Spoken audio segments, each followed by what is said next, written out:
I keep a mixed flock, which means I have ducks, chickens, turkeys, guineas, geese, everyone's together, which is a really fun, sometimes chaotic, wonderful thing. But there's a few things to keep in mind. If you are bringing ducks on, and let's say you already have chickens, that's probably the most normal scenario.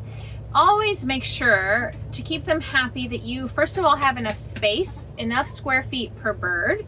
And he agrees. And you want to make sure there are multiple feeding stations and multiple water stations. And by that I mean, don't just have one feeder, don't just have one water container. They will fight for space, and there's a few that are going to be smaller and not as who will be left out. So I will have 3 or 4 big water buckets at all times filled with water. That's mostly for my ducks. I'll have a chicken water that can be for my chickens or whoever else decides to drink from there. I've got 2 to 3 feeding areas where I will have feed, and they can all go to those different sites. But really be in tune with your flock. Keep an eye out. If you see someone's getting bullied or you see someone's being left out, maybe you need to provide more space. Maybe you need to, separate someone for a while. When I introduce a new group of ducks or a new group of birds to a flock, I always like to do so over a period of time, usually a couple weeks.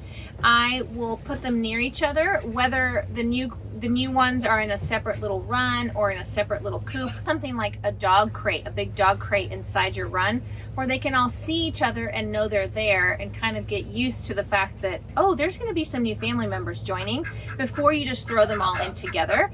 And then I will usually do some supervised play. If I have ducks, for example, I will just let them be around my flock during the day for a few hours to see how they interact. Usually the chickens could care less. They'll just do their own thing.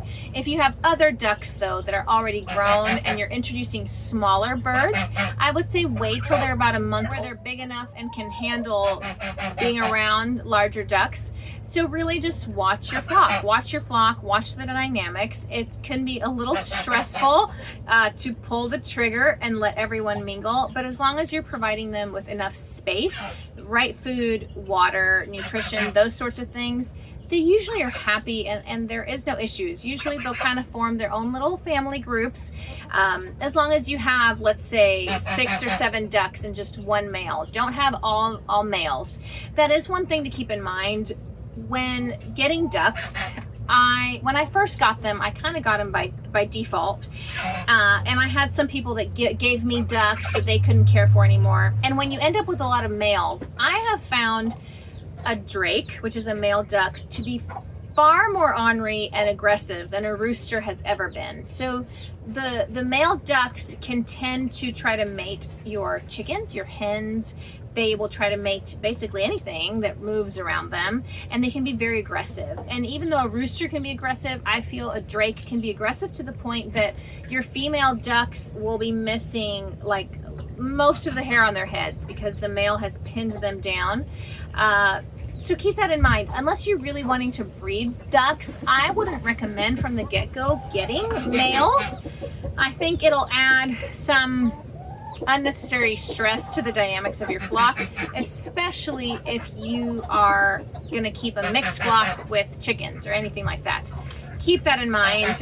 It's just over the years, the more I've had ducks and the more I've had, males and all those things, I've just realized, you know what, it's probably best to just start off with females and make sure your ratios are always good. In any flock, whether chicken, duck, always make sure your ratios are good, because if there's too many males or too little females, you're going to cause stress, and that's what will make them fight. That's what will make them, not get along and things like that. So keep that in mind, and hopefully you will have a healthy, happy flock that loves to live together all the time.